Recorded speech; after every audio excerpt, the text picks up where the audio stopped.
So Steve Witkoff, who is Trump's Middle East negotiator, unfortunately, I'm afraid to say, has been showing signs of naivety when it comes to negotiating with Israel's enemies.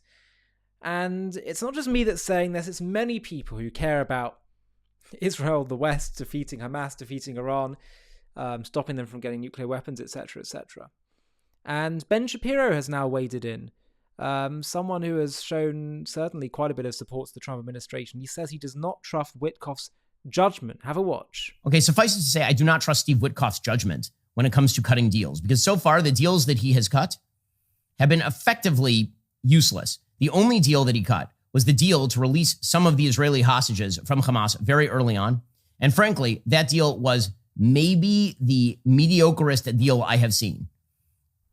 Everything else that Witkoff is doing, he says that there's a broader aim behind the talks, suggesting economic cooperation could help stabilize relations between the U.S. and Russia. He said, I see the possibility of reshaping the Russian-United States relationship through some very compelling commercial opportunities that gives real stability to the region too. Okay, let's see what exactly Witkoff is arguing here for, because it seems like every place he goes, he just proceeds to lather up whomever is the dictator and then treat them with kid gloves. So I'd love to see. Yeah, and the other point is that just because there's great potential economic cooperation that can create mutual self-interest, that doesn't mean they're going to stop being dictatorial. It doesn't mean also that ideology sometimes won't trump economic interests. You know, it's not in Iran's economic interest to want to wipe out Israel, but goodness me, it's in their ideological interest.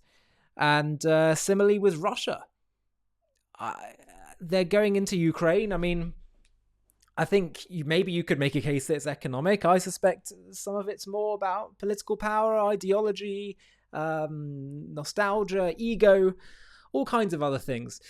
But the point is that Steve Witkoff, listen, he may well be a very, very decent guy.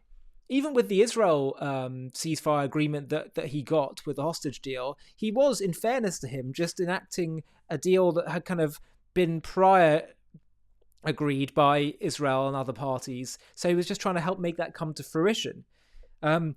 So yes, I didn't like that deal.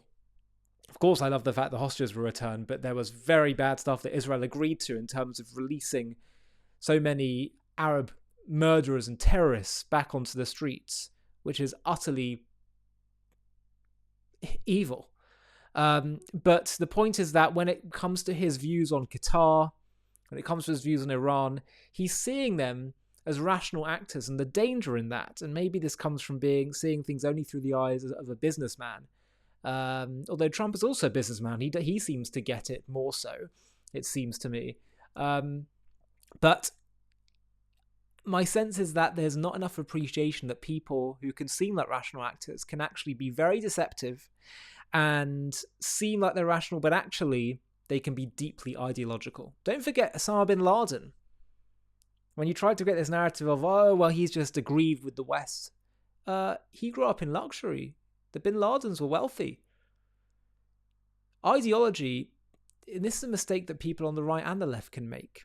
They can seem to think, well, if you can just cater to people's basic economic interests, their basic physical material needs, then you'll be fine. But actually the need for purpose, the need for meaning, the need for transcendence, the need for tribes and community, which can often lend itself to bad ideas coming to the fore, goes even deeper than a human being's physical need, which in some ways is a great compliment to the human being, human psyche. We need a sense of purpose and meaning.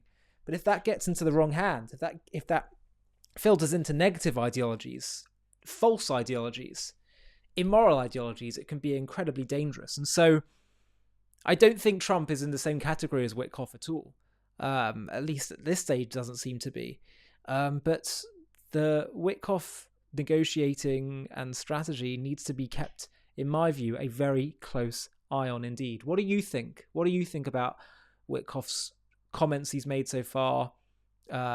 His thoughts on various things. Again, he seems like a perfectly nice, decent guy to me. But my sense is there's some misguidedness here. And the stakes are very high in this kind of case. So it's something that needs to be called out. But again, let me know what you think in the comments. I'd love to hear from you. And I'll try and respond as well. Thanks.